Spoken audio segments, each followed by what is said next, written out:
We have arrived at the Rehoboth Presbyterian Church, and we'd like to introduce its pastor, Reverend David Parke. Thank you, Mark. We welcome you all here to this side of the river. We're in Rehoboth. Rehoboth is the name that Colonel Stevens gave to the community that was on his plantation. He got it from the 26th chapter of Genesis, the 22nd verse, and it talks about Rehoboth, which in the original language means there is room. And Colonel Stevens felt that if there was room, that meant that they could go about the tasks of multiplying and doing what was necessary for good life. So we welcome you here to Rehoboth.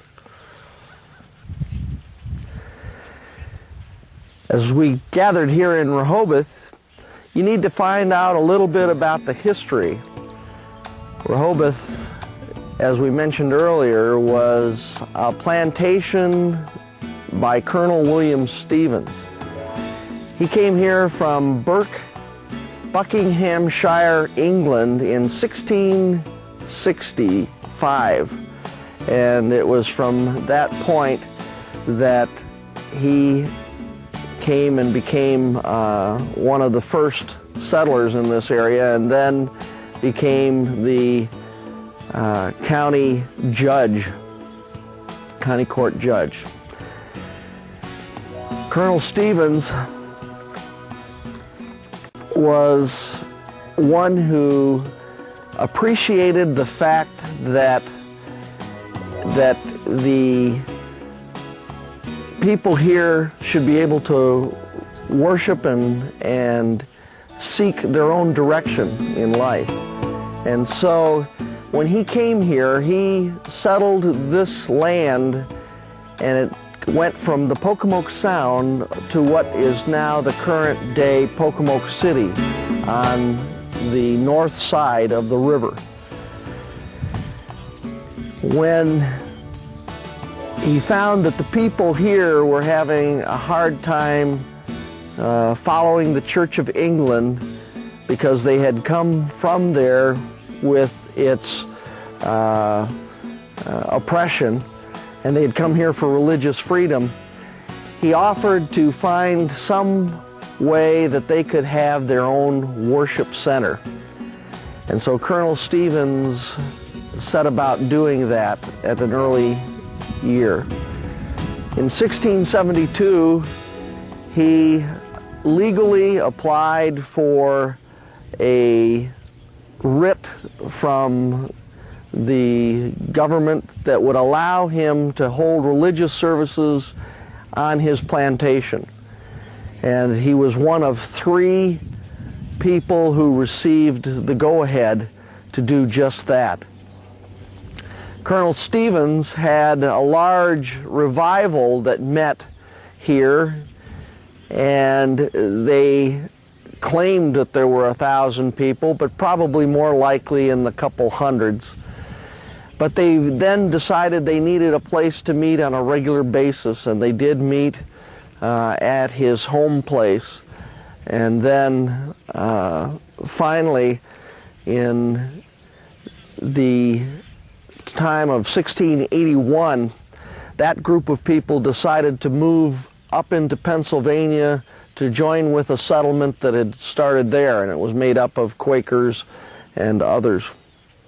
Colonel Stevens was concerned about the religious well-being of those here, and he contacted the presbytery in Ireland, Donegal, Ireland, and requested that a minister be sent.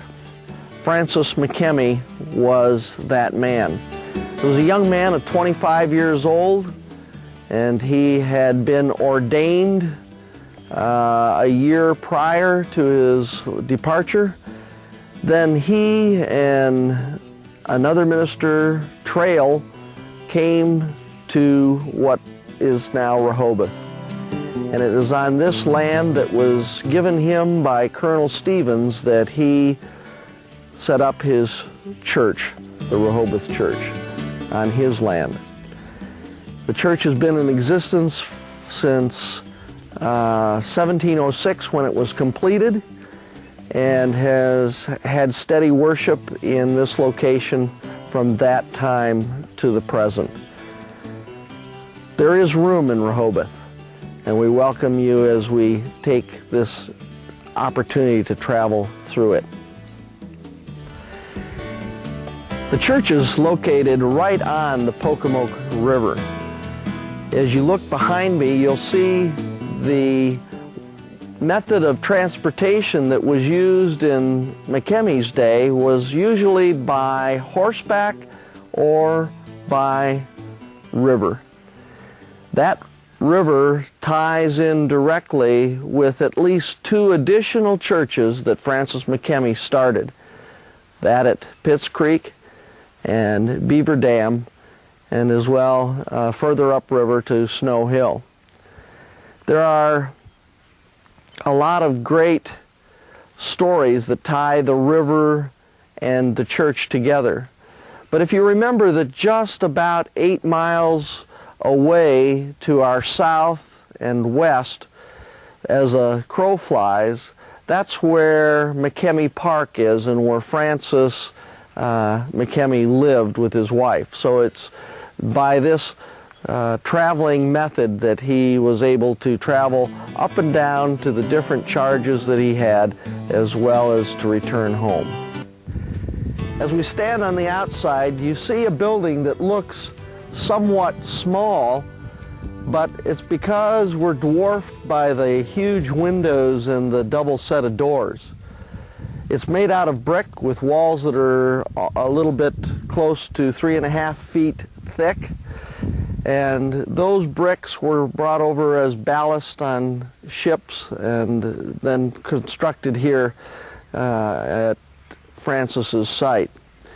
As we look at the building, you'll see that there's a plaque on the right that just announces that this is one of the buildings on the National Historic Register. Even the government feels that Francis Makemie was important. As we take the opportunity, why don't we walk inside and you get a chance to see the house of worship that Francis built. There are many changes that have taken place in repainting and some of the restructuring within the church. The building itself is relatively unchanged. The walls, the floors, and some of the other structures are very much the way they were as Francis created them. As I say, the building itself was completed in 1706. The very year that Francis Makemie also started the first presbytery in America. In 1707, Makemie, along with John Hampton, went on a preaching mission to New York to help organize the young church there.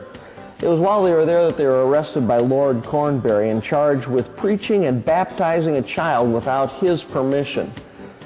They fought their case, and Lord Cornbury, because he was a Church of England advocate, tried to make it extremely difficult for Francis Makemie and John Hampton and had them imprisoned.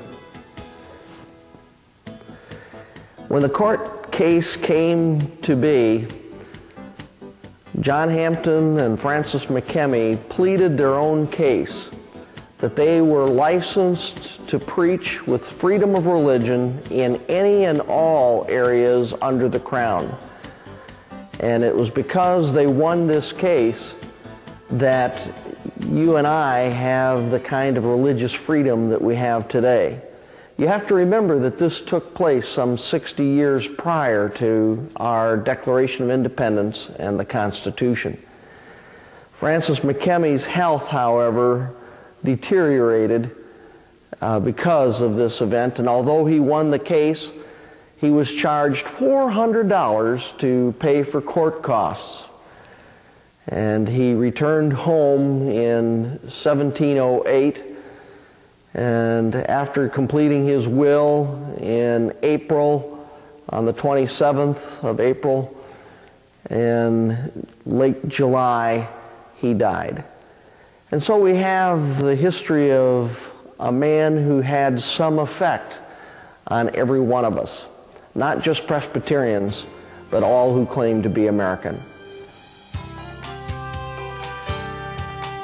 So you can see that history touches each and every one of us.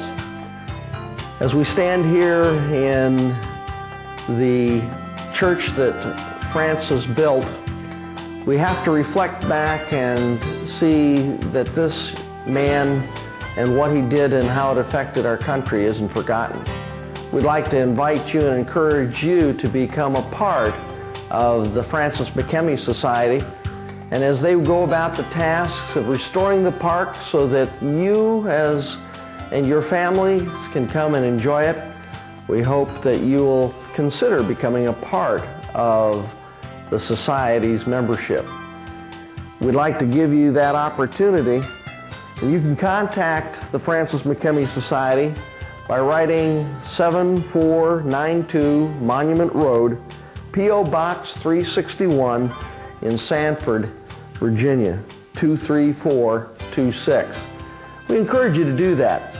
Come join and be a part of history, not only for today, but for the future.